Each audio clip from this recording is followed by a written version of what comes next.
Bendiciones del Eterno. Shalom, shalom. Esta es la parte introductoria de una serie de varias que vamos a estar,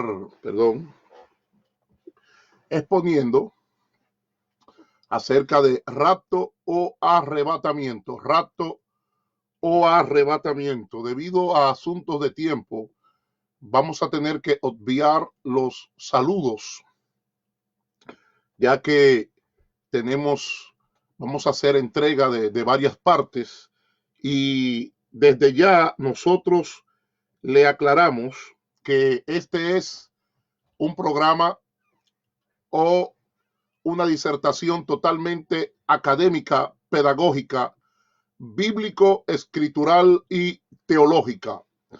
Y vamos a estar exponiendo un tema que está sobre el tapete, que es el llamado rapto o arrebatamiento, y lo vamos a enfocar desde una perspectiva bíblico-escritural, desde una perspectiva teológica, desde una perspectiva contextual. Y para aquellos que llevan anotaciones, siempre, ¿verdad?, apegados al texto íntegro de las Sagradas Escrituras y al momento en que se está escribiendo acerca de esto. Desde ya empezamos a conectarnos y vamos para así nuestros seguidores, vamos a decir,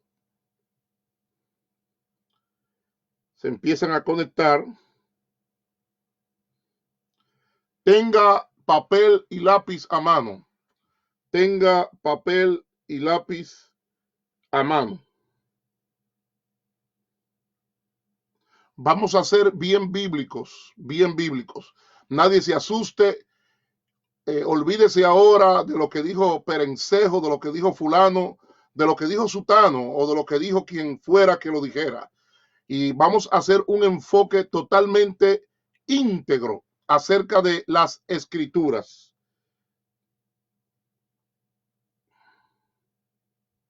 Así que estamos compartiendo, comparte este video para que otros puedan edificarse. Créame que este video va a servir de edificación y es la introducción.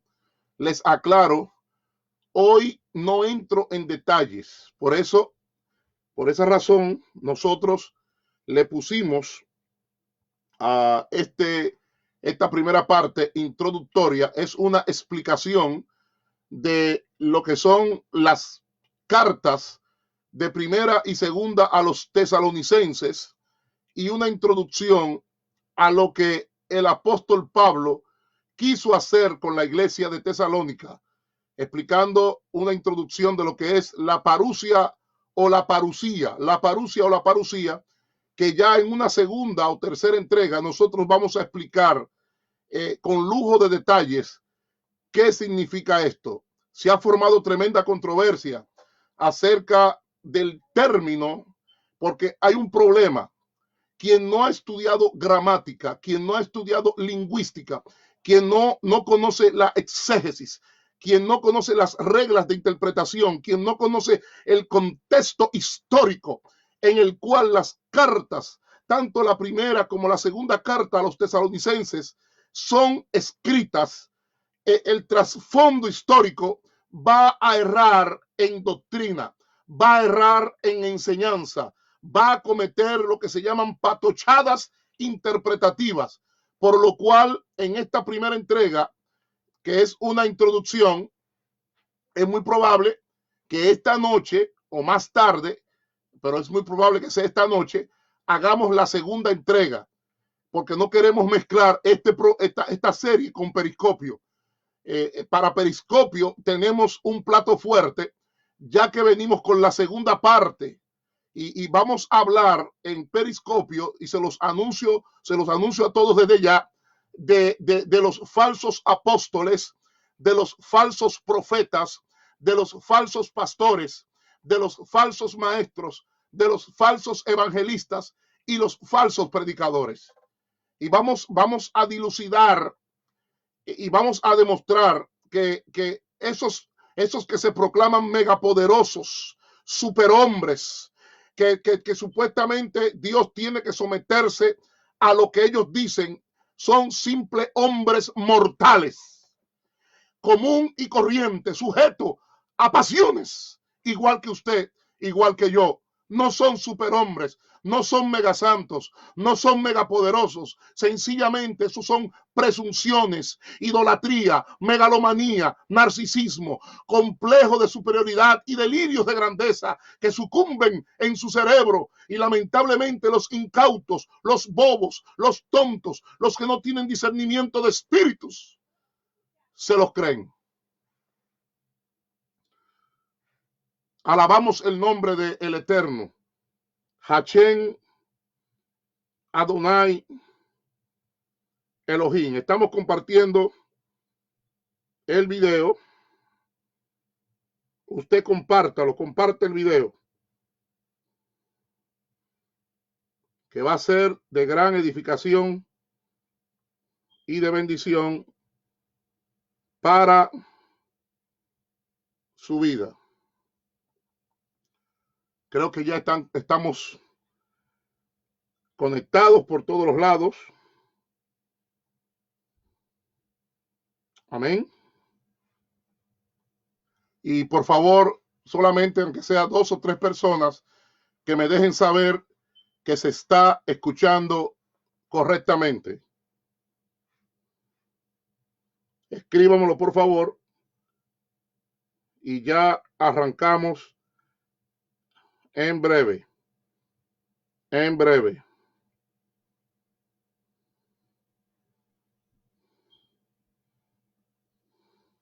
Muchos están a la expectativa, porque hay que decir la verdad. Y olvídese ahora de la doctrina del concilio tal o del concilio tal, que ya nos hemos estudiado. Nos hemos estudiado todas las doctrinas de los concilios. Incluso lo que muchos llaman sana doctrina tienen, oiga esto, tienen falsas doctrinas, tienen errores interpretativos, sencillamente porque la era de los sueños, oiga bien, de vivir la vida o vivir la palabra por sueños y por visiones ya pasó. No estoy diciendo que no van a haber sueños ni van a haber visiones, porque el que tiene discernimiento de espíritu sabe quién está inventándose un sueño para ganar pull, para ganar likes, para ganar view, para ganar followers, seguidores, ¿verdad? Y quién realmente tiene una visión del Eterno, dada por el Eterno. Bien, yo creo que podemos arrancar. Ya estamos conectados. Comparte este video.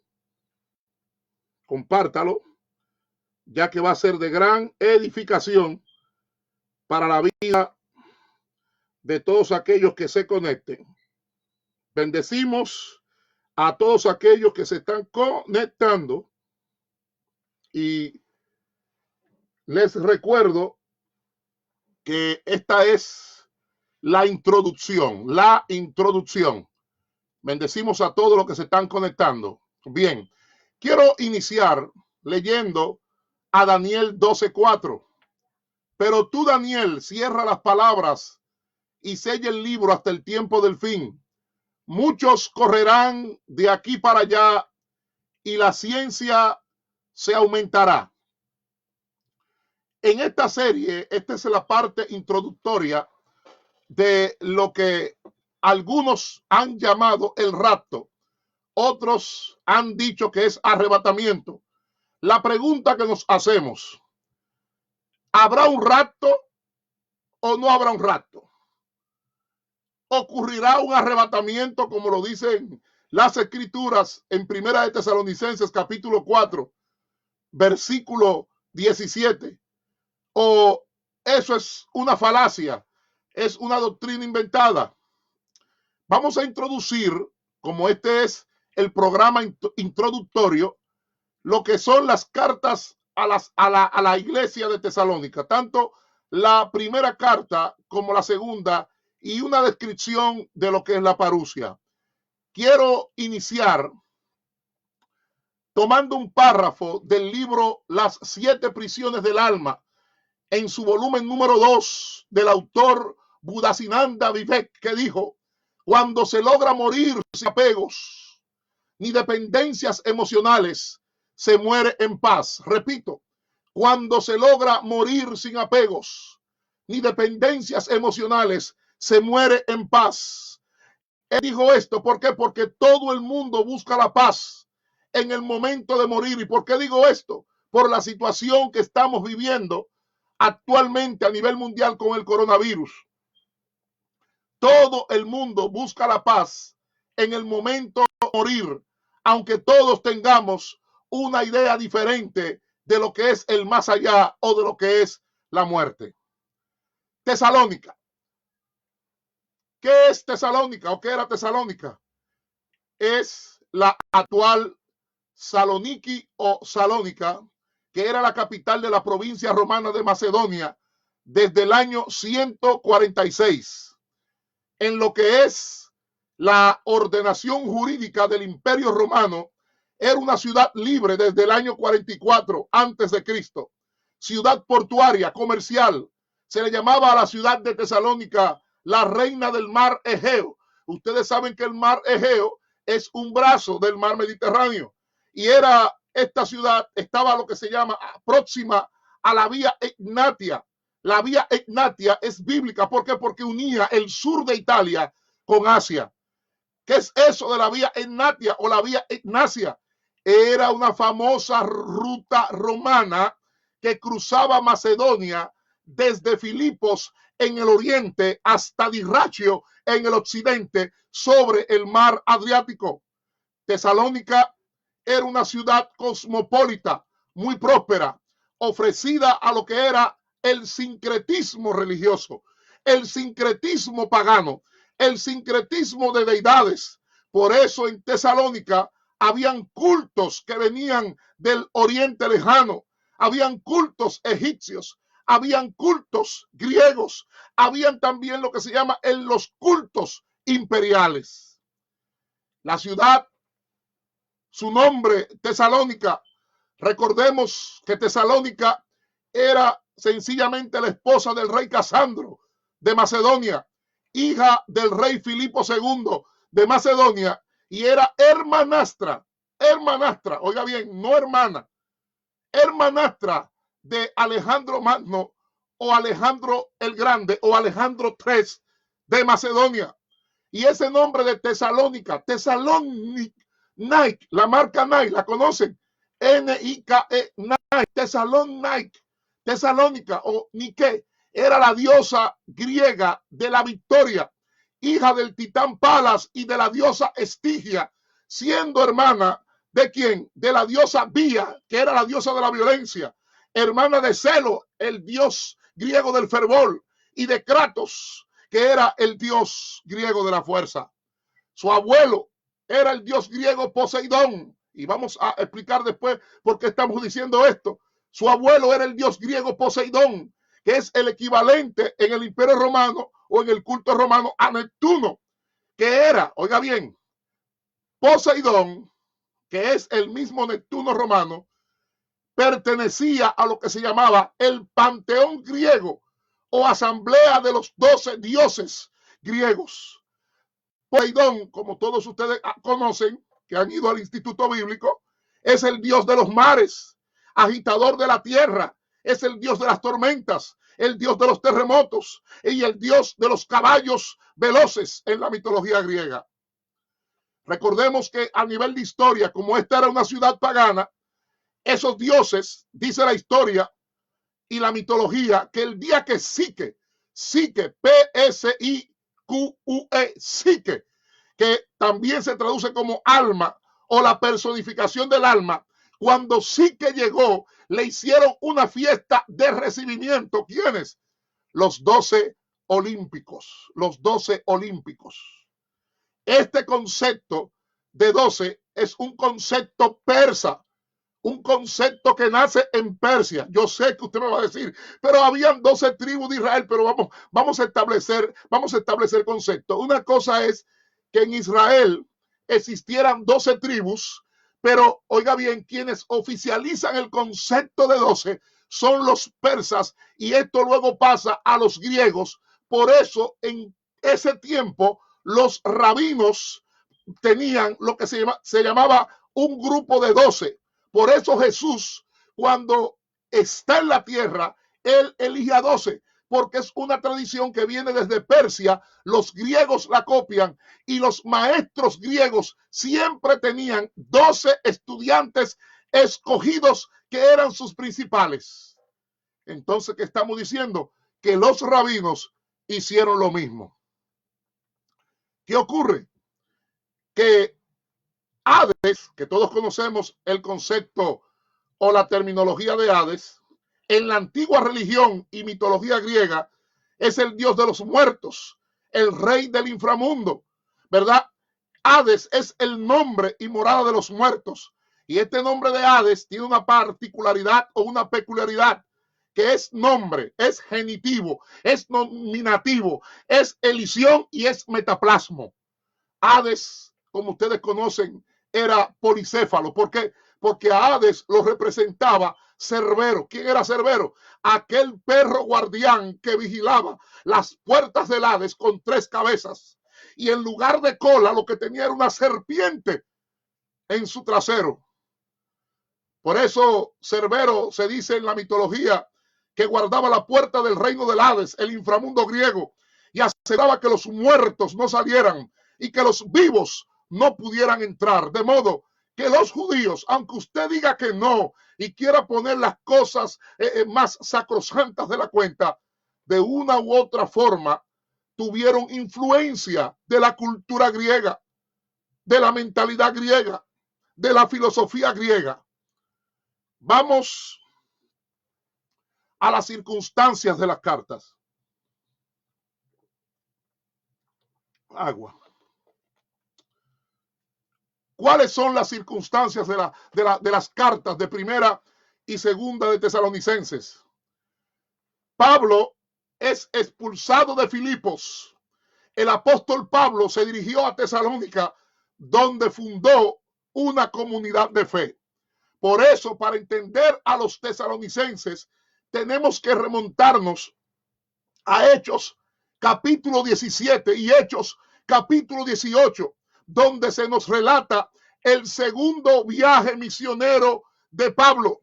Oiga bien, en Hechos 17 y en Hechos 18 se nos relata el segundo viaje misionero de Pablo, donde Pablo por primera vez, oiga bien, por primera vez se lleva a 3 compañeros. ¿A quiénes? Se lleva a Silas, se lleva a Timoteo y se lleva a Lucas. No tengo tiempo ahora de que usted no conozca las escrituras o la haya leído corrida y no se haya dado cuenta de eso. Repito, en el segundo viaje misionero, Pablo se lleva a 3 compañeros que son Silas, Timoteo y Lucas. ¿Se los lleva a dónde? A territorio europeo. Luego de permanecer brevemente en Filipos y reunir unos pocos conversos con los cuales Lucas permaneció como pastor, los misioneros continuaron hacia el occidente a lo largo de la ruta Egnacia que ya mencionamos. Las ciudades de Anfípolis y más tarde Apolonia servían como lugares convenientes donde pasar la noche cuando se estaba en ruta. ¿Y de dónde usted sacó eso, doctor Paulino? Hechos 17:1. Estoy dando el trasfondo de las cartas a los tesalonicenses. Hechos 17:1 dice, pasando por Anfípolis y Apolonia, llegaron a Tesalónica, donde había una sinagoga de los judíos. Pero el objetivo real era Tesalónica, un centro importante sobre la parte superior del Golfo Termaico. Fue bautizada, como dije anteriormente, en honor a la hermanastra de Alejandro Magno o Alejandro el Grande. Esta ciudad de Tesalónica tenía para el primer siglo aproximadamente, después del año 30, entre 200,000 y 250,000 habitantes. Lo voy a repetir. La ciudad de Tesalónica para el primer siglo, especialmente después del año 30, ya alcanzando el año 50, tenía aproximadamente 200,000 o 250,000 habitantes en esta época que Pablo escribe esas dos cartas a la iglesia de Tesalónica.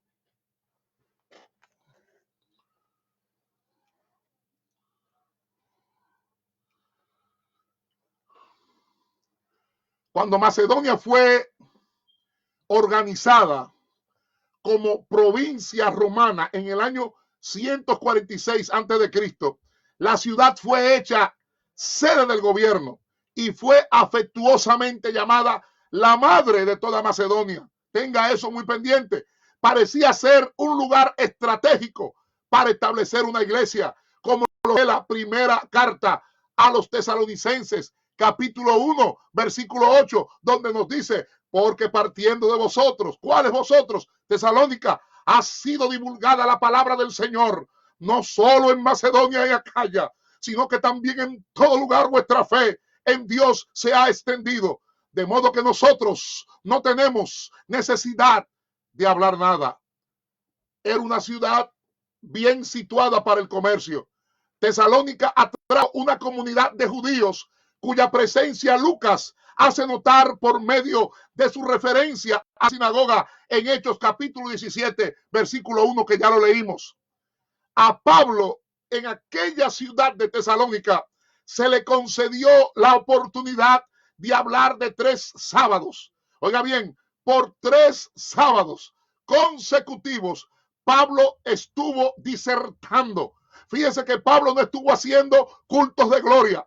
Pablo no estuvo haciendo cultos de milagros. Pablo no estuvo haciendo cultos de fuego. Pablo no estuvo haciendo cultos de llama, ceniza, humo, azufre y candela.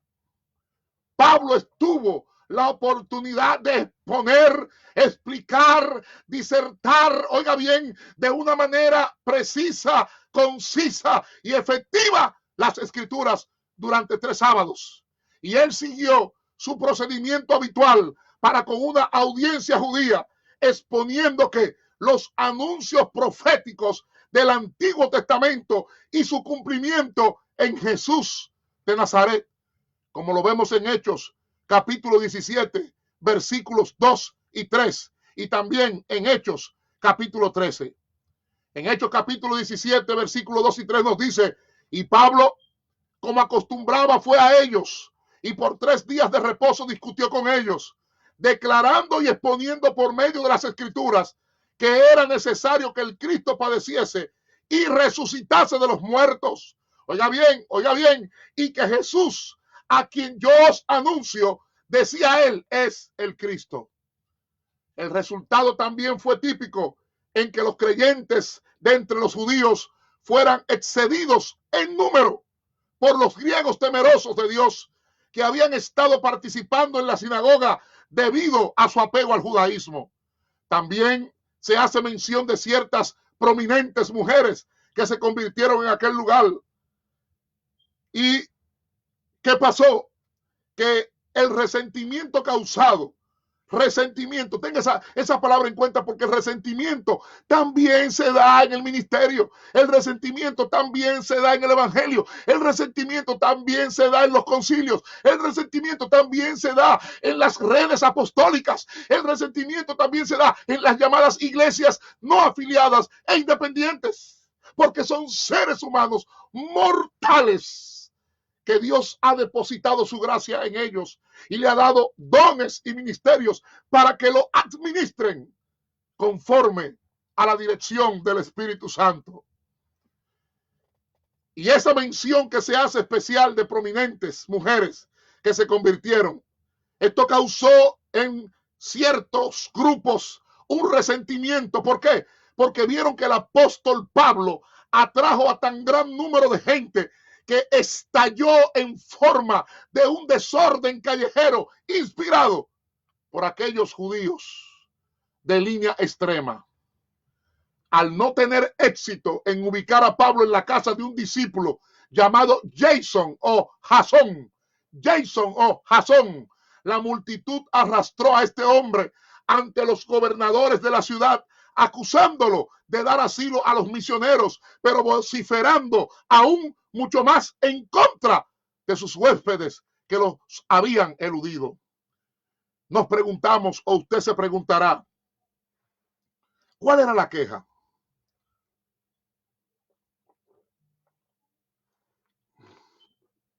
¿Cuál era la queja? La queja era que ellos estaban trastornando la sociedad por donde quiera que iban, y más específicamente que se oponían a los decretos del César al alegar que había otro rey, a saber Jesús. Esto era entonces una acusación de traición. La misma probablemente procedía de que de la predicación de Pablo en la sinagoga, de las enseñanzas de Pablo en la sinagoga, en la que él enseñaba y predicaba que Jesús era el Mesías, el rey davídico prometido al pueblo judío. Y usted se preguntará, ¿pero qué tiene que ver esta acusación de traición? ¿Por qué esa acusación? ¿Por qué la acusación de traición? Todos ustedes conocen, los que han ido al instituto bíblico y han tenido buenos maestros o han estado estudiando un bachelor degree en teología, que el imperio romano tenía un código de crímenes, procedimientos criminales y judiciales y sus respectivas sentencias y castigos para el siglo I. ¿Por qué? Porque la jurisprudencia romana en el siglo I tenía en el tiempo de Jesús y en el tiempo de Pablo diversas clasificaciones y acápites para establecer la pena capital y otras sentencias de acuerdo al tipo de crimen cometido, siendo los principales y mayores en orden de jerarquía los que voy a mencionar. Lo que voy a mencionar son los 12 códigos principales que tenía la jurisprudencia romana en el siglo I. ¿Por qué acusan a Jason y a Pablo de traición? Porque la traición estaba en el acápite 1. Traición en contra del imperio romano era el acápite 1. Acápite 2, alta traición o deslealtad en contra del César. Acápite 3, conspiración y sedición contra el imperio romano. Acápite 4, complot en contra del gobernador. Acápite 5, asesinato u homicidio, que es lo mismo. Acápite 6, robo y saqueo. 7, deserción del ejército. 8, desfalco y malversación. 9, ataques con embestidas y violencia. Número 10, piratería. Esto incluía el pillaje y el latrocinio. Acápite número 11, perjurio o falso juramento con prevaricación. Y acápite número 12, engaño con prevaricación. ¿Qué ocurre? Que los primeros 4, cuyo primero es la traición, la persona podía ser sentenciada a muerte. Y esto era lo que buscaban los judíos, lo mismo que hicieron con Jesús. ¿Qué estaban haciendo ellos? Distorsionando todo el panorama. ¿Para qué? Para presentar una competencia política entre lo que Pablo predicaba, Jesús el Mesías, y el imperio romano. ¿Y a qué se debe que usted está diciendo esto, doctor Paulino? Es que el reinado de Jesús cuadraba en ese lugar muy bien con la verdad de su regreso, con la verdad de su retorno, cosa que recibe prominente atención en las cartas de Pablo a esta iglesia. Ya sabemos por historia que Jasón o Jason salió bajo fianza, pero muchos dudan que haya dado fianza por el apóstol Pablo, porque el apóstol Pablo en más de una ocasión expresa su esfuerzo por querer regresar a Tesalónica, como lo vemos en el capítulo 2 de Primera de Tesalonicenses, versículos 17 y 18, donde nos dice: pero nosotros, hermanos, separados de vosotros por un poco de tiempo, de vista pero no de corazón, tanto más procuramos con mucho deseo ver vuestro rostro, por lo cual quisimos ir a vosotros, yo Pablo ciertamente una y otra vez, pero Satanás, oiga bien, pero Satanás, el adversario, el que se opone, el que te pone la cosa difícil. Oye, la adversidad nos estorbó. Pero ¿por qué esa cosecha tan grande de gentiles griegos allá en Tesalónica? ¿Cómo se logró esa gran cosecha? ¿Por qué? Porque después de las 3 semanas, de los 3 sábados o de los 3 días de reposo que Pablo estuvo disertando acerca de las Escrituras, hubo un periodo de labor posterior a esos 3 sábados de testimonio en la sinagoga, y este fue un tiempo de cosecha especial entre los gentiles. ¿Y qué ocurre? Que existen 3 elementos presentes en la situación. Primer elemento, el gran número de gentiles convertidos, asentados por Lucas y confirmados por la correspondencia, como lo revela 1 Tesalonicenses capítulo 1, versículo 9. Segundo elemento, el hecho de que Pablo se dedicó a una tarea manual durante este periodo, como si hubiese decidido quedarse allí durante cierto tiempo, como se expresa en segunda carta a los Tesalonicenses, capítulo 3, versículo 8. Lo leo. Voy a leer el 7 y el 8. Segunda carta a los Tesalonicenses, capítulo 3, versículos 7 y 8, donde nos dice: porque vosotros mismos sabéis de qué manera debéis imitarnos, pues nosotros no anduvimos desordenadamente entre vosotros, ni comimos de balde el pan de nadie, sino que trabajamos con afán y fatiga de día y noche para no ser gravosos a ninguno de vosotros. Tercer elemento, la información que aparece en Filipenses capítulo 4 versículo 16, de que él recibió ayuda financiera más de una vez, en más de una ocasión, de sus amigos mientras estaba en Tesalónica. Esta tercera consideración, yo considero, o me parece, ¿verdad?, en nuestro criterio y juicio, que es la más decisiva a favor de una permanencia más larga. Filipenses 4:16, leo la Biblia de las Américas, que nos dice: porque aún a Tesalónica enviasteis dádivas más de una vez para mis necesidades. Estamos dando y estamos proveyendo todo el contexto de la carta a los tesalonicenses, ¿verdad? Bendecimos el nombre del Eterno. Alabado sea el nombre del Eterno. Tenemos muchas personas conectadas. Me voy a evitar decir cuántos hay para que no haya malos pensamientos, discrepancia, porque eso no es lo importante. Lo importante es que este video va a quedar grabado. Es la introducción. Repito, es muy probable, si no es esta noche, sería el viernes. Yo voy a dar la segunda parte, o mejor dicho, la primera parte. Esta es apenas la introducción del rapto o arrebatamiento. Estamos dando toda la base histórica, trasfondo cultural, el contexto bíblico de la primera carta y la segunda carta a los tesalonicenses. ¿Habrá rapto o no habrá rapto? Esa es la pregunta. ¿Habrá arrebatamiento o no habrá arrebatamiento? Comparte este video, mándeselo a alguien que tenga dudas de lo que es lo que la Biblia enseña. Seguimos. Vamos ahora a lo que es el trasfondo y contexto de la carta o de las cartas a los tesalonicenses, primera y segunda. El trasfondo. Para poder entender el capítulo 4, es obligatorio hacer todo este recuento introductorio. ¿Cuál es el trasfondo? Al abandonar la ciudad, Pablo tuvo un breve ministerio en Berea. ¿Se acuerdan los cristianos de Berea? Los creyentes de Berea, los del camino de Berea. Tuvo, ¿verdad?, un breve ministerio en Berea y en Atenas.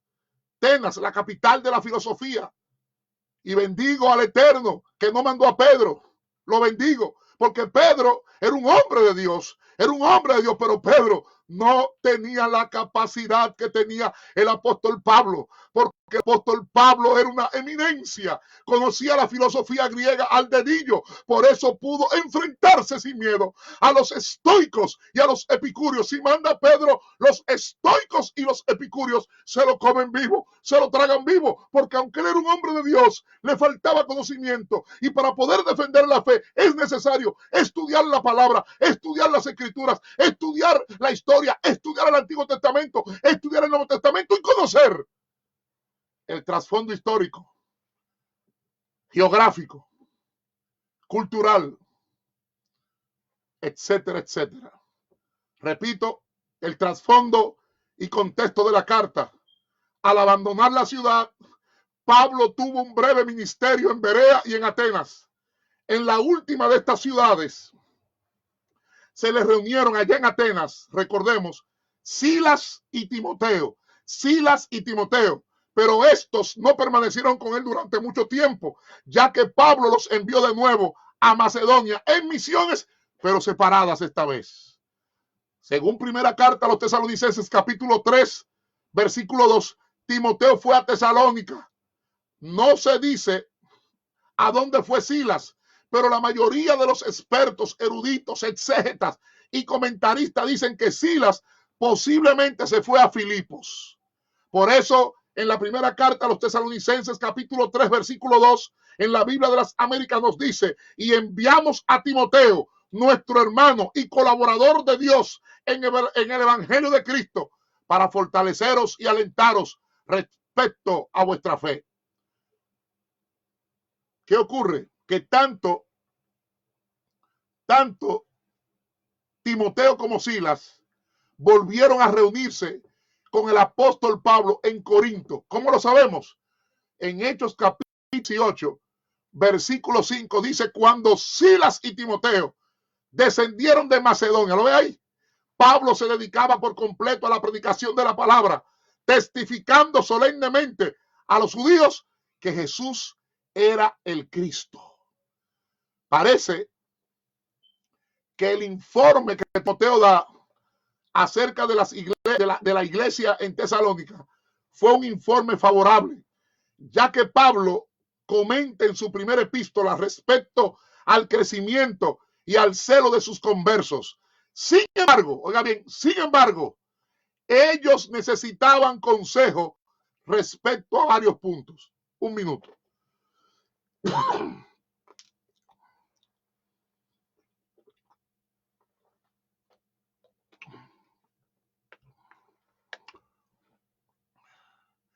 En primer lugar, había comenzado la persecución por la cual Pablo se sentía quizás responsable en cierta medida, ya que el primer brote había tomado lugar durante su ministerio en Tesalónica. De cualquier manera, él se propuso dar aliento. Tengan muy pendiente esto, porque las epístolas a los tesalonicenses son epístolas, especialmente de la primera, para dar consuelo, para dar aliento, ¿verdad? Para dar consolación, para dar un aliciente a sus lectores. Él propuso, el apóstol Pablo, darle aliento a sus lectores, alabándolos por su fidelidad y sus pruebas, como lo vemos en primera carta a los Tesalonicenses, capítulo 2, versículo 14 y capítulo 3, versículos 1 al 4. Dice primera carta a los Tesalonicenses, capítulo 2, versículo 14, pues vosotros, hermanos, vinisteis a ser imitadores de las iglesias de Dios en Cristo Jesús, que están en Judea, porque también vosotros padecisteis los mismos sufrimientos a manos de vuestros propios compatriotas, tal como ellos padecieron a manos de los judíos. Y en primera carta a los Tesalonicenses, capítulo 3, versículo 1 al 4, nos dice, hablando del interés de Pablo por sus hijos en la fe, por lo cual, no pudiendo soportarlo más, pensamos que era mejor quedarnos solos en Atenas, y enviamos a Timoteo, nuestro hermano y colaborador de Dios en el Evangelio de Cristo, para fortaleceros y alentaros respecto a vuestra fe, a fin de que nadie se inquiete por causa de estas aflicciones, porque vosotros mismos sabéis que para esto hemos sido destinados. Porque en verdad, cuando estábamos con vosotros, os predecíamos que íbamos a sufrir aflicción, Y así ha acontecido, como sabéis. En segundo lugar, había una corriente de crítica en contra de Pablo. Había bochincheo, había bochinche, había murmuración, como se da hoy en la misma iglesia de Cristo, iniciada posiblemente por el bando, porque hay gente que cuando no son de su bando, señores, lo destruyen con la boca, lo acaban con la boca. Cuando alguien no le cae bien al otro, al ministro, al hermano, lo destruyen con su lengua. No matan con cuchillo, no matan con armas de fuego, ni con armas blancas, pero destruyen con la lengua. Y en este segundo aspecto, había una corriente de crítica en contra de Pablo, iniciada, muy probable, por los judíos opositores, que no solo encontró faltas, oiga bien, en la conducta de su ministerio en Tesalónica, sino que hasta se aventuró a cuestionar los motivos que tenía Pablo. Esto hizo que Pablo saliera en defensa de su conducta, como lo vemos en primera carta a los Tesalonicenses, capítulo 2, versículos 1 al 12. En tercer lugar, el modelo cristiano de santidad requiere reiteración para beneficiar a aquellos que habían salido hace poco tiempo del paganismo, porque Tesalónica era una ciudad pagana, llena de ocultismo, llena de espiritismo, llena de santería, llena de brujería, llena de hechicería. Y lamentablemente, en este momento que está pasando nuestra nación y el mundo, hay iglesias, hay pastores y hay ministros que han metido y sumergido a la iglesia en brujería evangélica, en ocultismo dentro de la iglesia, en hechicería dentro de la iglesia, con prácticas ocultistas, alegando y tomando un texto fuera de contexto para practicar brujería dentro del evangelio. Mucha brujería, mucha santería, mucho, oiga bien, mucho culto yoruba. Pablo cuando llegó a Atenas se enardecía, y eso está pasando. Gente en este momento untando sangre en los dinteles, gente agarrando aceite y untando aceite en los dinteles, cuando usted tiene el Espíritu Santo, que es, oye, millones de veces que cualquier aceite. Enójese quien se enoje, oféndase quien se ofenda, irrítese quien se irrite, pero si vamos a decir la palabra de verdad, o vivimos la palabra de verdad, o vivimos metidos y sumergidos en una mentira. Esos cristianos estaban en el paganismo, en que los ideales morales eran bajos, muy bajos, según el capítulo 4, versículos 1 al 8 de primera carta a los tesalonicenses. Perdón.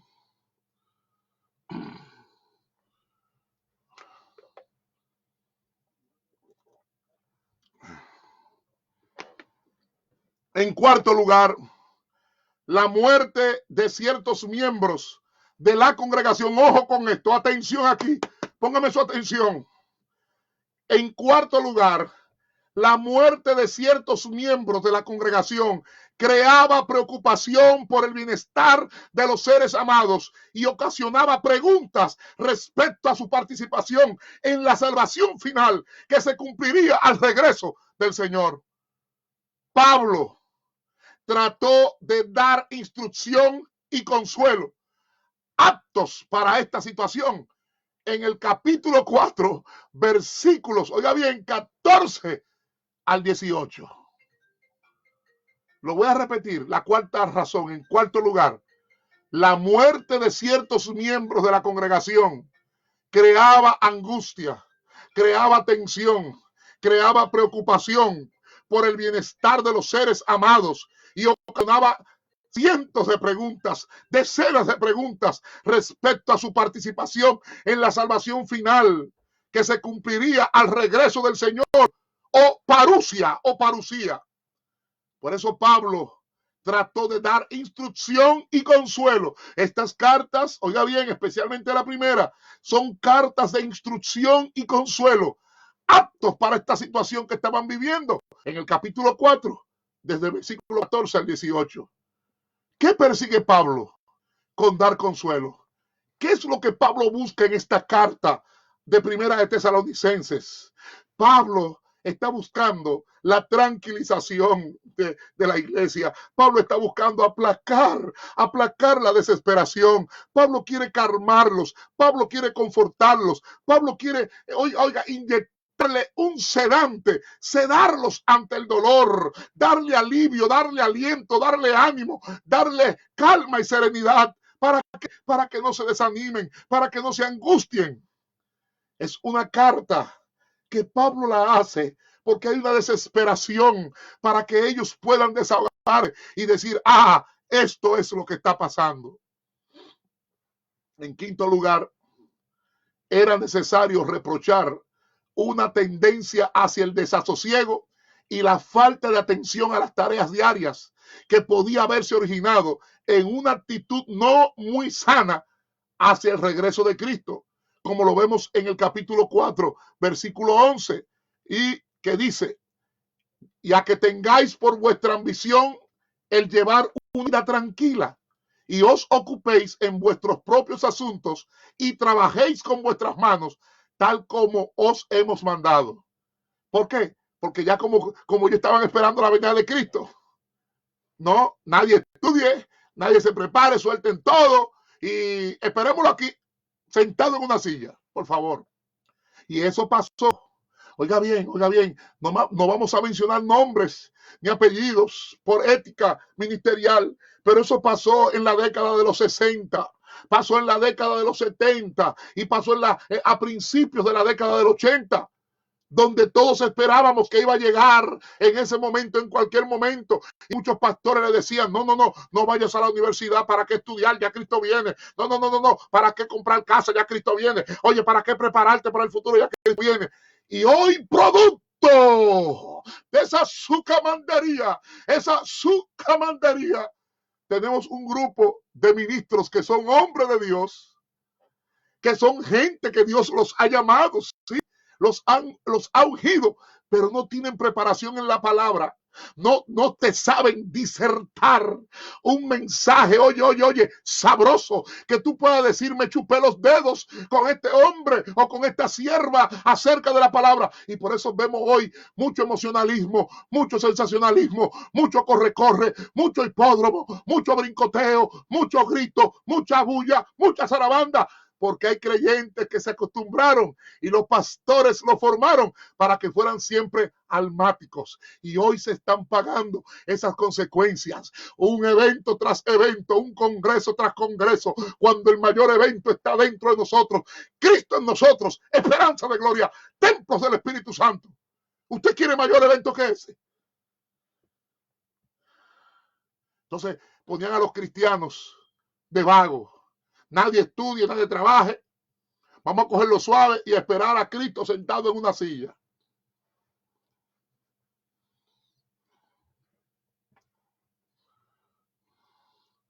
En sexto lugar, había cierta falta de comprensión respecto al lugar que ocupaban los dones espirituales. Y aún había una tendencia a reprimirlos, como lo vemos en el capítulo 5, versículos 19 y 20, cuando Pablo dice, no apaguéis al espíritu. Oiga bien, no apaguéis al espíritu, o no, otras versiones dicen, no apaguéis el espíritu. ¿Cuál? El Ruach HaKodesh, el espíritu de santidad. El 20 dice, no menospreciéis las profecías. ¿Cuáles profecías? No menospreciéis las profecías, las que vienen por el espíritu, no las que yo me invento, no las profecías que salen de mis antojos y de mis caprichos. Y lo voy a decir otra vez con toda la autoridad de la palabra. La fuente de la profecía no puede ser el yo, la fuente de la profecía no puede ser el ego, la fuente de la profecía es el Espíritu Santo. Pero muchos toman el libro de Ezequiel cuando el Espíritu de Dios le dice al profeta, profetízale a estos huesos, y han sacado ese texto de su contexto para decir, yo profetizo. Y te lo voy a decir una vez más, aunque no sigamos amando, el yo profetizo es antibíblico, el yo profetizo es brujería, el yo profetizo es presunción, el yo profetizo eleva el ego, es megalomanía, es egolatría, porque tienes una sensación de que tú eres una supermujer o que tú eres un Superman. No menospreciéis las profecías. ¿Cuál? Aquella que viene producto del Espíritu Santo, pero no la que viene producto de la presunción, producto del narcisismo, producto de la egolatría, producto de la megalomanía, producto del exhibicionismo, producto del delirio de grandeza. O nos corregimos y nos ajustamos a la palabra, o vivimos una ficción de fantasía haciendo oraciones brujéricas, como que tenemos que torcerle el brazo a Dios y Dios tiene que sujetarnos a nosotros. De decir algo, la oración no es para que Dios haga nuestra voluntad, sino para que se haga la voluntad de Él y nosotros alinearnos a la voluntad de Dios. Pero hay gente que decreta, que ayuda y que ora, queriéndole torcer el brazo a Dios. Y ese no es el modelo bíblico. El mismo Yeshua HaMashiach, Yeshua Melet HaMashiach, el mismo Jesús dijo: pasa de mí esta copa, pero no se haga mi voluntad. Oye, ¿quién lo dijo? Sino la tuya.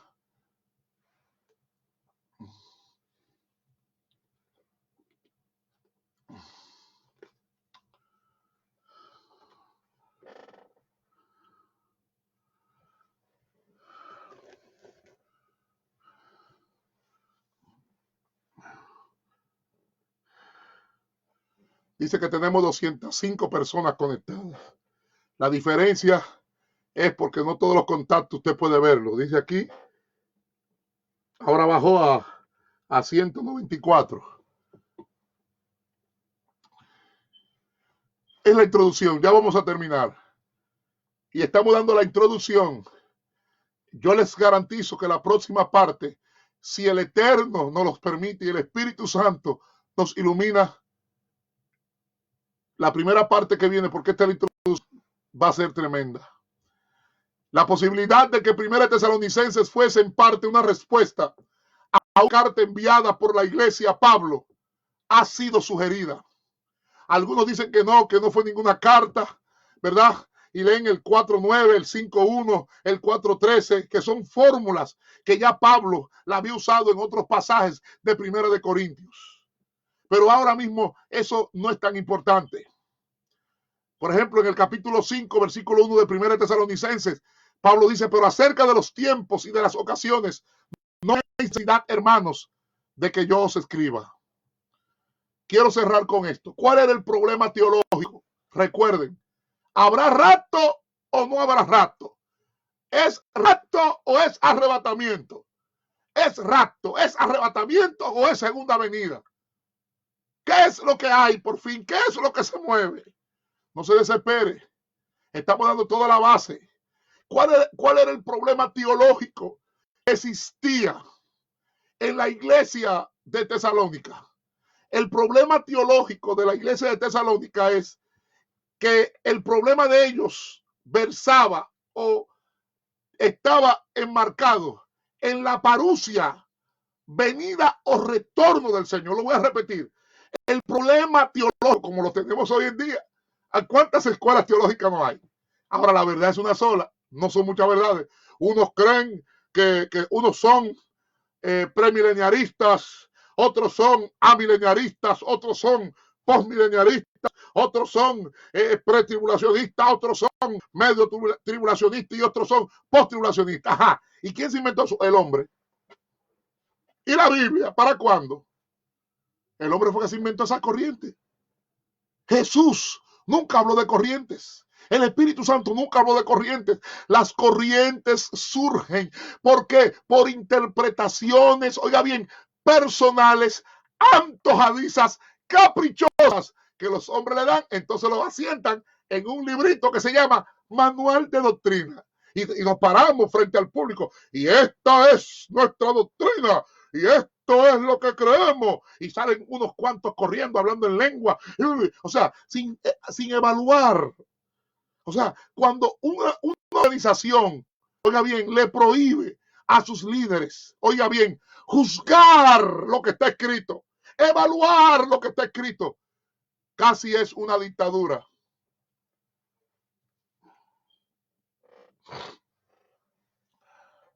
¿Cuál era el problema teológico de los tesalonicenses? El problema de la venida de Cristo, lo mismo de hoy, que si hay rapto, que si no hay rapto, que si es arrebatamiento en vez de rapto. ¿Cómo es que va a ser? No se preocupen, eso viene. La parusia o parousia, que es la venida o retorno del Señor. Ahora, el término griego parousia o parusía designa, oiga bien, póngame atención, es muy importante, porque la iglesia, perdonen, la iglesia conocía lo que era la parusia o la parousia. La parusia designa la visita, oiga bien, contexto histórico. La parusia designa la visita que hacía el emperador, el rey o el delegado o comisionado de uno mayor que él hacia una provincia o ciudad. ¿Qué ocurre? Que el emperador, rey o el comisionado llegaba acompañado de su séquito, su escolta, su cortejo, su comitiva, desplegando su pompa, su magnificencia, y es recibido por las autoridades y el pueblo con festejos y un aparataje solemne. Este concepto de parusia o parusía, este concepto, o sea, entienda la imagen, ya eran conocidos por los tesalonicenses y sirve para traducir a la lengua y culturas griegas el tema bíblico de la venida del Señor para juzgar o gobernar el mundo. ¿En qué contexto surge el término parusía o parusia? En un contexto histórico de cuando alguien que le pertenecía el trono era desterrado, era repatriado o era expulsado del territorio. Pero a su retorno venía victorioso, venía conquistador, venía triunfante. ¿Y qué es lo que pasa con Pablo? Que Pablo, como era un perito criado a los pies de Gamaliel, oiga bien, Pablo criado a los pies de Gamaliel, Pablo, donde el Antiguo Testamento dice Yahweh, Pablo lo sustituye por Kyrios, K-Y-R-I-O-S, Kyrios, Señor Jesús. El que vino por la encarnación volverá en la parusia. Lo voy a repetir. ¿Qué es lo que Pablo está tratando de explicarle a la iglesia de Tesalónica? Que donde el Antiguo Testamento dice Yahweh, Pablo lo sustituye por Kyrios, Señor Jesús. El que vino por la encarnación volverá en la parusia. Y su séquito serán los ángeles o santos, su magnificencia, la gloria del Padre, su función, juzgar y regir. ¿Y qué pasa? Que al encuentro le saldrán los suyos, todos los nacidos de nuevo, para quienes su retorno será un día de gozo, un día de triunfo. Ahora, la pregunta es, ¿cuándo sucederá esto? Ahí han metido la pata todas las generaciones. Especialmente, desde el siglo XVIII para acá, desde el siglo XVIII y XIX hasta esta fecha, ustedes saben todas las metidas de pata y todos los errores que se han dado poniendo fecha. ¿Cuándo sucederá esto? Decían los tesalonicenses. ¿Cuándo llegará el día feliz? Aquí entra otro concepto teológico importante del Antiguo Testamento. ¿Por qué? Porque Pablo habla del día del Señor. Pedro también habla del día del Señor. ¿Y cuál es el día del Señor? Puede ser cualquier día a lo largo de la historia en que Dios interviene de manera especial, juzgando o liberando. Y te voy a decir algo. Tú que me estás oyendo, tú, tus hijos y tus nietos, es muy probable que mueran y Él todavía no haya venido. Ay, no te gustó esa no te gustó, porque a ti te gusta que te acomoden los mensajes. Ahora hay que predicar los mensajes que le gusta a la gente, no lo que la palabra enseña. Es lamentable esto, porque lo importante es tener mucha gente. Mucha gente, aunque estén malformados y deformados. El día del Señor será por antonomasia aquel día en que el Señor, vencidos y juzgados los enemigos, establecerá su reinado. ¿Por qué? Tenemos muchas citas, no las vamos a citar todas. Joel capítulo 3 y capítulo 4, Sofonías capítulo 1, versículos 7 al 18, Isaías capítulo 34. También se usan fórmulas tales como aquel día, vendrán días, al final de los días y semejantes. Por ejemplo, en Zacarías capítulo 13 y 14 se da este fenómeno. Entonces, ¿qué ocurre? Que los autores del Nuevo Testamento, y cuando digo los autores, es porque fueron muchos, porque todos sabemos que los 4 evangelios, ninguno, oiga bien, aunque se llaman Mateo, Marcos, Lucas y Juan, los 4 evangelios, ellos no lo terminaron. Y cuidado, Jesús nunca le dijo a los discípulos, escriban estas cosas, escriban, no, Jesús nunca mandó a escribir nada. La mayoría de los escritos de todo eso se completaron años, décadas después que ya el Señor había partido de esta tierra. Y los autores del Nuevo Testamento toman el concepto y ponen Señor Jesús en lugar de Yahweh y lo aplican a su venida o regreso triunfal. Lo repito, los autores del Nuevo Testamento toman el concepto y ponen Señor Jesús en lugar de Yahweh y lo aplican a su venida o regreso triunfal. Y a estos se le llamaba el día del Señor o aquel día. Pero ¿cuándo? ¿Cuándo será?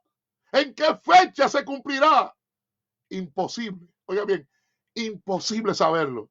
Ya han pasado 2000 años. 2000 años. Fíjese que yo no estoy diciendo que no, que no hay venida. No, yo no quiero que vaya alguien a malinterpretar. Lo que usted no puede poner es fecha. Han pasado 2000 años. ¿Y qué quita que pasen 2000 más? Sí, usted dirá, pero es que ya todo se está cumpliendo. Oiga, lo que estamos viendo ahora mismo con lo que está pasando en el mundo, ha pasado en otros siglos, ha pasado en otras ocasiones. Y lo voy a repetir aquí, lo he dicho cientos de veces. Mateo 24, oiga bien, y Apocalipsis 6 son un ciclo repetitivo de la historia. Todo lo que se da en esos 2 capítulos se repite una y otra vez. Por eso Mateo 24 y Apocalipsis 6 son paralelos. Pero que los escritores no se combinaron. Pero compare Apocalipsis 6 y Mateo 24 y aclaro, porque tenemos que estar claros en eso. El pastor, ministro, maestro, apóstol, profeta, evangelista, predicador y profesor que no tiene esto claro va a errar interpretando las escrituras. Porque una cosa es la literatura apocalíptica, otra cosa es la literatura profética, hello, y otra cosa muy diferente es la literatura escatológica. 227 conectados. Y estamos en la introducción. Esta noche, esté atento, si no es esta noche, va a ser el viernes, porque mañana tenemos periscopio, con la segunda parte del tema anterior. ¿Dónde están los megapoderosos que decían que poseían la ultra unción supergaláctica de los mundos extraterrestres y superiores? ¿Cuándo Cristo viene? No sabemos. ¿En qué fecha se cumplirá?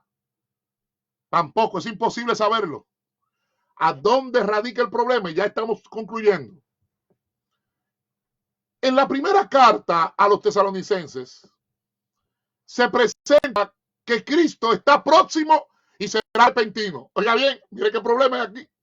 En la primera carta a los tesalonicenses se presenta que Cristo está próximo y será repentino. Capítulo 4, versículo 5 y capítulo 5, versículo 1 al 6. Pero ¿qué pasa? Que en la segunda carta a los tesalonicenses se difiere y se anunciará con signos previos. Ay, ven acá.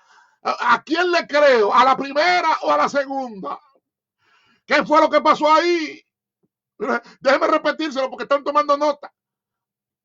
¿En qué fecha Cristo viene? No sabemos. ¿Cuál es el problema? Que en la primera carta, esto es didáctico, en la primera carta a los tesalonicenses, Pablo pone que ya Cristo está ahí. De ahí se inventaron una doctrina llamada la inminencia. ¿Cuál inminencia, por favor? Eso es un invento. Y bíblicamente la inminencia, óigame, no sirve. ¿Y qué inminencia es? Si han pasado 2000 años. 2000 años. Eso es un invento, esa doctrina. La inminencia. ¿Qué inminencia tú me estás hablando?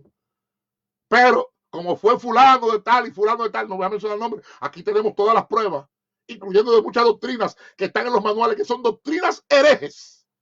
Doctrinas herejes, pero como fue fulano, hay que rendir tributo no al Espíritu Santo, no a Dios, no al Padre, no a Jesús. No, hay que honrar la memoria de fulano, porque eso es escrito, ellos pagaron el precio. Ajá. Entonces, ¿la palabra para cuándo? O sea, la interpretación de la palabra que se vaya a pique y seguir con falsa doctrina, seguir con disparates, seguir con herejías. ¿Cuándo viene Cristo? No lo sabemos, es imposible saberlo. Repito, en la primera carta a los tesalonicenses, el escritor pone que está Cristo próximo y será repentino, capítulo 4, versículo 5 y capítulo 5, versículo 1 al 6. En la segunda carta a los tesalonicenses viene un salto diferente y se anunciará con signos previos. Pregunta, la pregunta del millón, ¿qué ha provocado el cambio? Voy a dar algunas razones. Este cambio de primera Tesalonicenses, muy diferente a la segunda. Primero, voy a dar varias razones. Porque esta pregunta, ¿qué ha provocado el cambio? Se la están haciendo ustedes, se la están haciendo miles. Y este video lo van a ver de diferentes doctrinas. Primero, algunos piensan que el pensamiento de Pablo ha evolucionado ya cuando escribe la segunda carta. Segundo, otros sostienen dos aspectos que son complementarios y dicen que la primera carta, que la segunda carta se complementa con la primera y que la primera es el complemento de la segunda. Eso es otro criterio. Tercero, la primera carta o primera versión transforma la esperanza en expectación.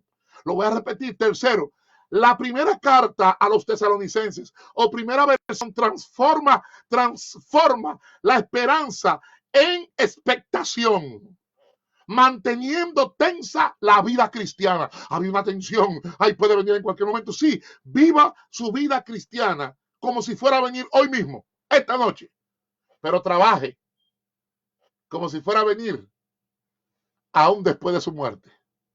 Cuarta razón, la segunda carta traduce la expectación en esperanza serena y perseverancia.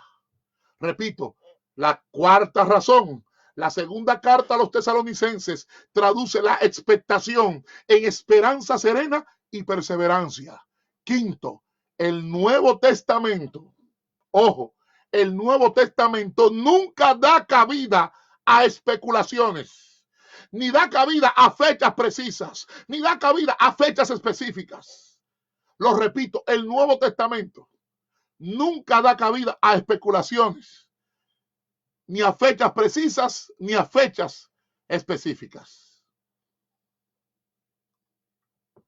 ¿Qué queda pendiente? ¿Qué queda pendiente? Queda pendiente el problema si miramos a los que salen a recibir al Señor, que ya han muerto, los cristianos que ya han muerto. Ellos se preguntaban, ¿participarán o no participarán en el evento o en el acontecimiento? Estoy hablando del contexto de Tesalónica. La preocupación delata, la preocupación que Pablo tiene, delata que solidaridad con los hermanos difuntos y una concepción bastante burda, ordinaria, corriente, pues para ellos habrá resurrección y según lo escribe Pablo, serán arrebatados. Esa palabra la vamos a estudiar cuando tengamos la primera parte.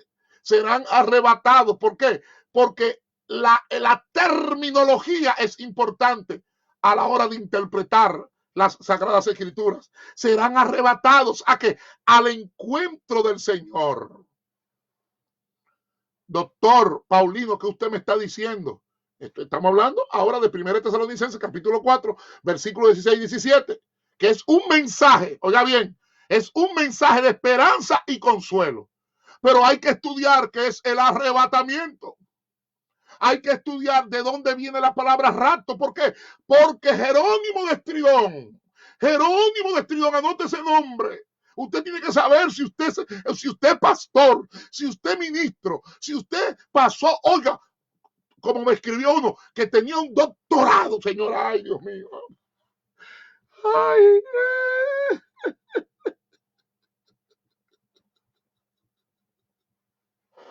que tenía un doctorado y no sabía quién fue Jerónimo de Estridón.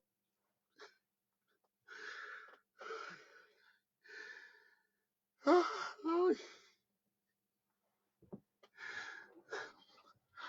Porque lo importante es que Cristo vive. Por favor, respétese, respete sus miembros, respete sus hijos espirituales, respete sus hijas espirituales y fórmese, humíllese, fórmese, edúquese, documentese, lea, estudie. Jerónimo de Estridón cometió una patochada traduciendo. Se equivocó el Nuevo Testamento, no, Jerónimo se equivocó. Pero ya lo veremos cuando hagamos la primera parte. Esto es todo introducción, ya estoy terminando. Tesalonicenses es un mensaje de esperanza y consuelo.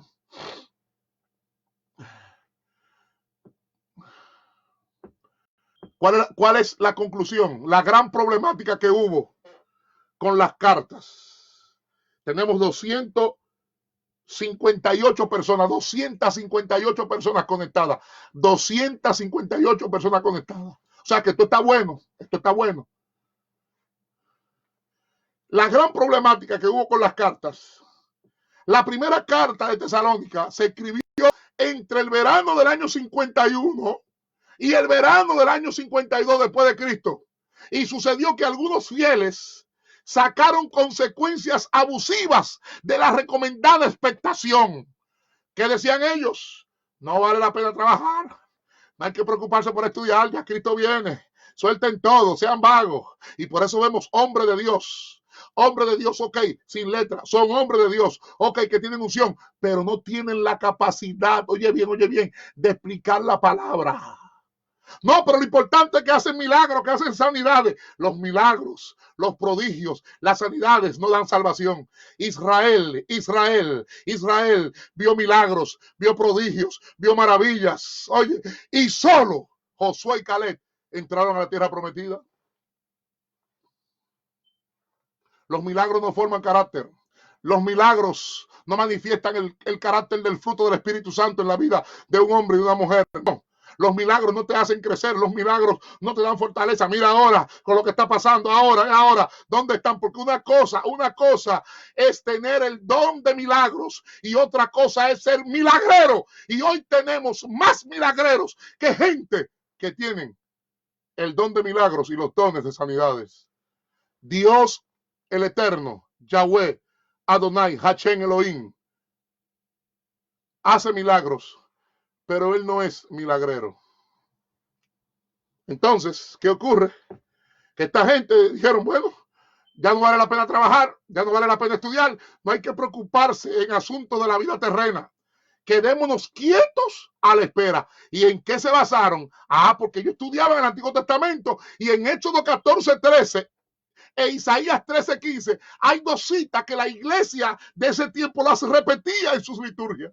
¿Y qué decía Éxodo 14:13? Especialmente la iglesia de Tesalónica. Y Moisés dijo al pueblo, no temáis, estad firmes y ved la salvación que Jehová hará hoy con vosotros, porque los egipcios que hoy habéis visto, nunca más para siempre los veréis.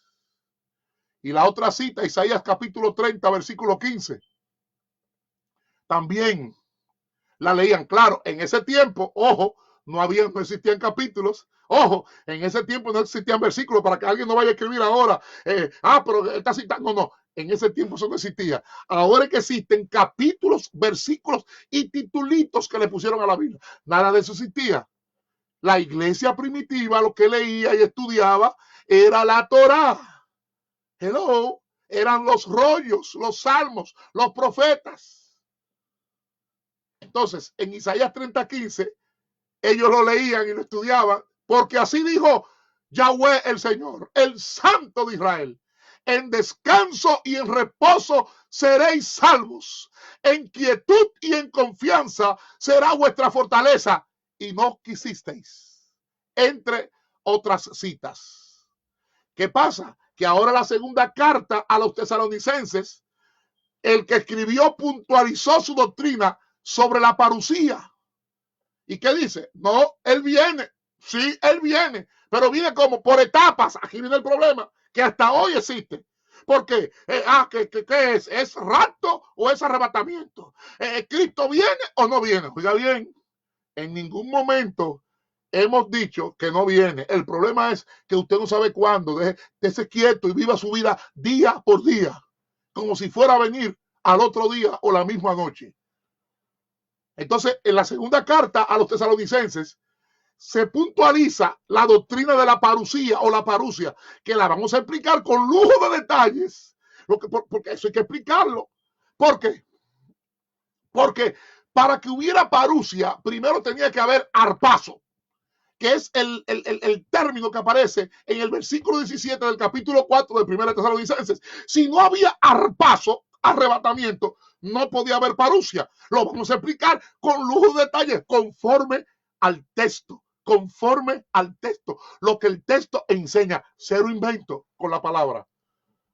Entonces, en la segunda carta a los tesalonicenses se puntualiza la doctrina de la parusia y dice que él llegará por etapas.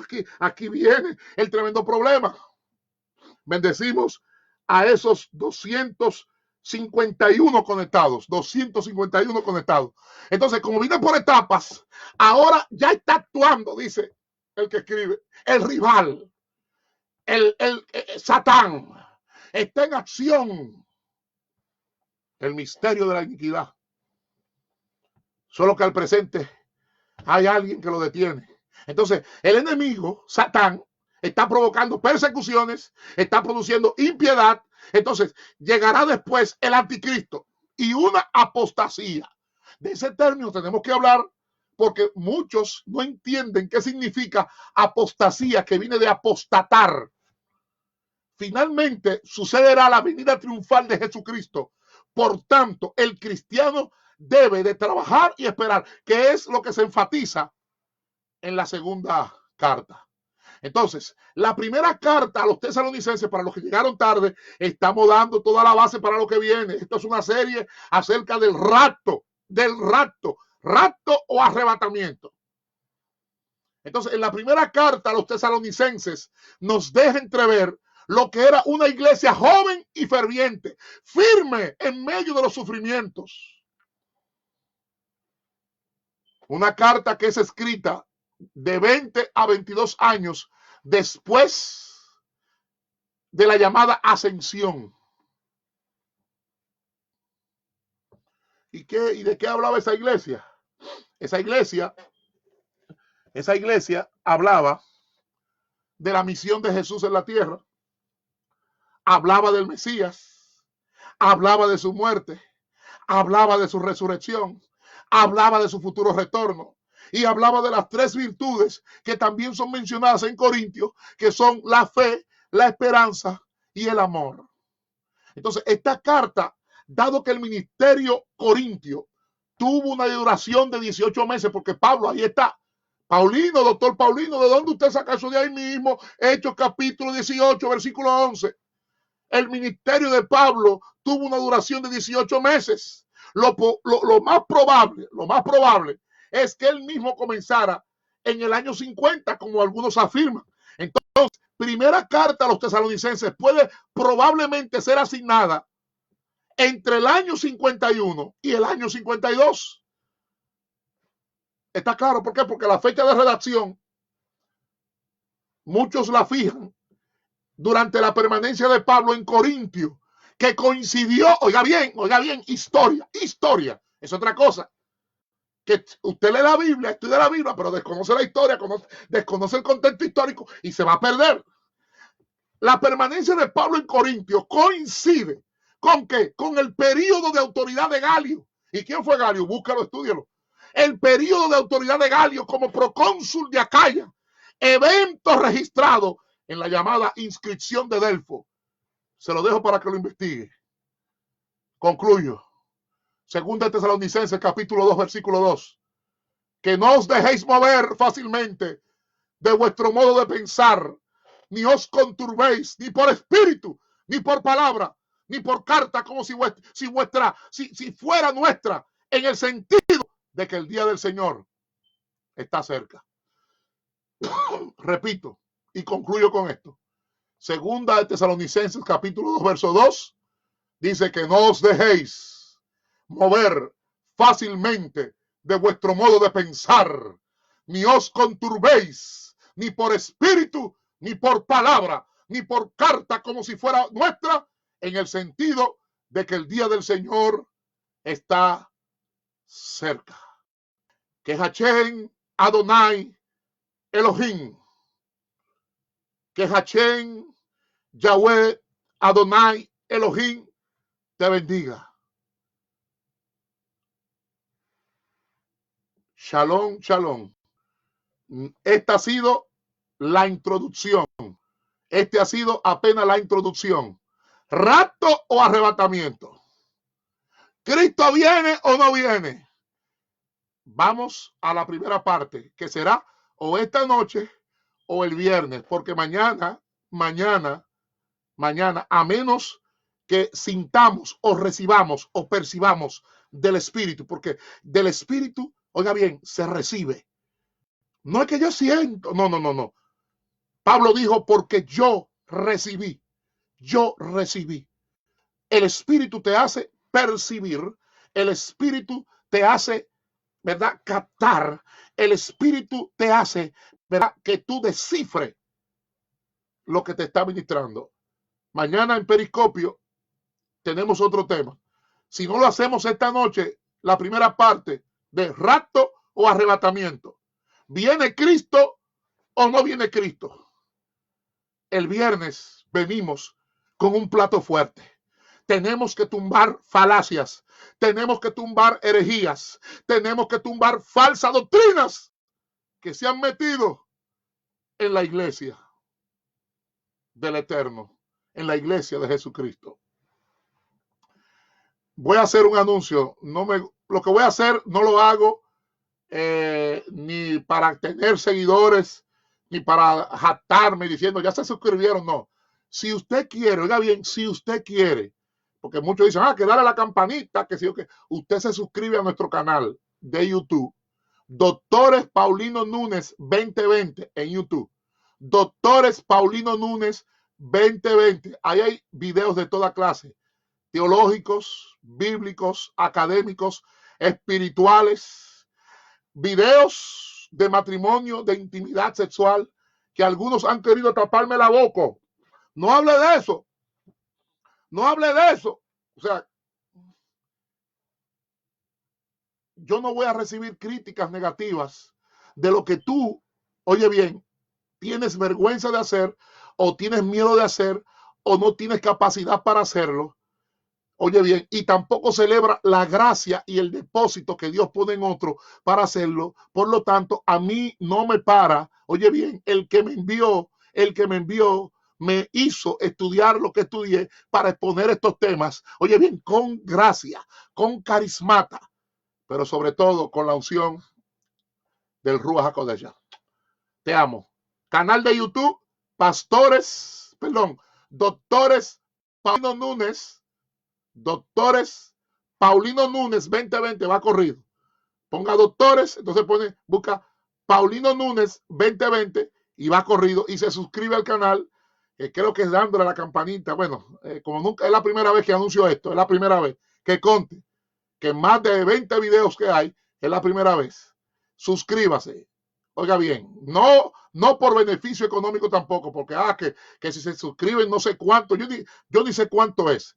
Que uno recibe, que tampoco está mal, porque para uno prepararse para esto, el obrero es digno de su salario, o sea, no es que está mal, pero usted se suscribe si usted quiere edificarse, aprender, ¿verdad? Y con el permiso de mis estudiantes en Europa, Sudamérica, Centroamérica, el Caribe, aquí en Estados Unidos, Canadá y México, con el permiso, estamos haciendo esta serie de rapto o arrebatamiento. Bendigo a los doctores, a los maestros, pastores, ministros, apóstoles, profetas, evangelistas, profesores, maestros, predicadores que están estudiando en nuestra universidad online, BCC Adonai Elohim Christian University, y también a los que están estudiando presencial. Ojo, ojo, la clase del próximo sábado la vamos a dar por la plataforma Zoom. Póngase en contacto con la doctora, pastor y doctora, que ella le va a decir, porque le vamos a mandar el link el sábado temprano, ya para las 8 de la mañana, vamos a estar mandando el link si esta situación sigue, porque no podemos dar la clase presencial, pero lo vamos a hacer en la plataforma Zoom. Vamos a dar la misma clase que dimos, ¿verdad? Allá, la pasada, la clase, el primer módulo de cultura hebrea y raíces hebreas. El Eterno les bendiga. Shalom. Shalom. ¿Habrá rato o no habrá rato?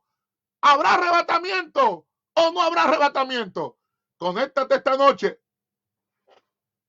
o el viernes, porque mañana, periscopio. Shalom.